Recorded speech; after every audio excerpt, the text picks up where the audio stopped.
Hey guys, thanks for watching my YouTube channel today. I'm going to go over with you today a few tips on Carolina rig fishing. The first tip I'm going to go over with you today is my rod and reel choice. I love a Kistler Magnesium 2 7-foot heavy fast action rod for using my Carolina rig. That's my go-to rod. It is very sensitive and can really drive the hook whenever you're setting the hook on a fish in deep water.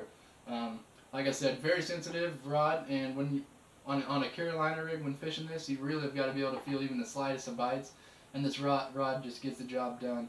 I pair it with the Ardent Apex Elite Reel. It casts the country mile, which really helps in Carolina rig fishing as you're casting a long ways over ledges and points and stuff and dragging it a long ways, and helps you catch more fish that way. It's a great combo. Alright, the second tip I'm going to go over with you today is fishing a Carolina rig with a bead and a sinker. This helps in a lot of ways.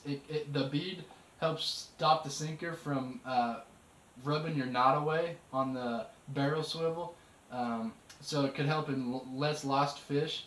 Also, the bead and the glass bead and the sinker, they clack, and crayfish when they're on the bottom make kind of clacking sounds when they're running along the bottom, and this gets the fish's attention. Some people will put two beads on, and I will sometimes if the fish are really aggressive. But I usually just use one glass bead. Glass bead is key for me. It makes louder noise, and it's a personal preference for me, but it seems to work better.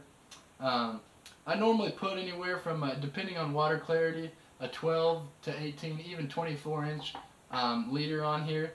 And a lot of people don't think about this, but it actually works really well. A lot of times I get hung up when fishing a Carolina rig, and I use 17-pound fluorocarbon main line, but for my leader I'll use, depending on water clarity, I use anywhere from 10 to 14-pound line. So if you do get snagged, you won't lose your entire rig. You'll just lose your hook and your leader, and you'll have the barrel swivel that stays on and the sinker and the glass bead. So all you have to do is retie a leader on. That saves a lot of time and money on the water actually in the long run. I'd really suggest doing that. Alright, another tip I'm going to give you guys is where to fish a Carolina rig. You can fish a Carolina rig almost anywhere. You can fish it shallow, you can fish it deep. It's mainly known for deep, however shallow can be very productive when the fish are finicky. I'll put on like an 1/8 ounce sinker with a glass bead and then tie the barrel swivel to it, and just like a normal Carolina rig, and drag it slowly across shallow points, shallow flats, and this can really be a very productive way to catch those finicky fish. But my favorite way to fish a Carolina rig is fishing the staging areas for pre-spawn bass. You can catch some giants and a lot of fish that way, but you can really catch some big fish doing it this way. I'd really suggest putting on the time on your local lakes, finding out the key areas where the fish spawn at, and if you can find those ledges or drop-offs on a point close to those main coves or whatever wherever you find that they spawn at, whether it be a piece of structure, even a 1 or 2 foot drop on a ledge, could be a potential highway for these staging fish to be staying right before pre-spawn. So I'd really suggest putting time in on the water and finding these hot spots, these highways as I call them and a lot of people call them. They really can be very productive, and the thing is they come back to these spots year after year after year, and you can fish these spots every year and catch big fish this way. Another tip I'm going to give you guys is, I know it can be frustrating at times. When I first started fishing this, I didn't like it. It was tough to feel a bite. It was very frustrating, very slow fishing. However, when you're fishing it in the right areas and giving it the right presentation, you can catch a lot of fish this way. And it really is a lot of fun.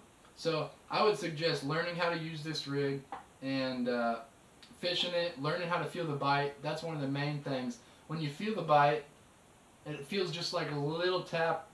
If you don't feel your lure anymore, set the hook. It's almost always a fish.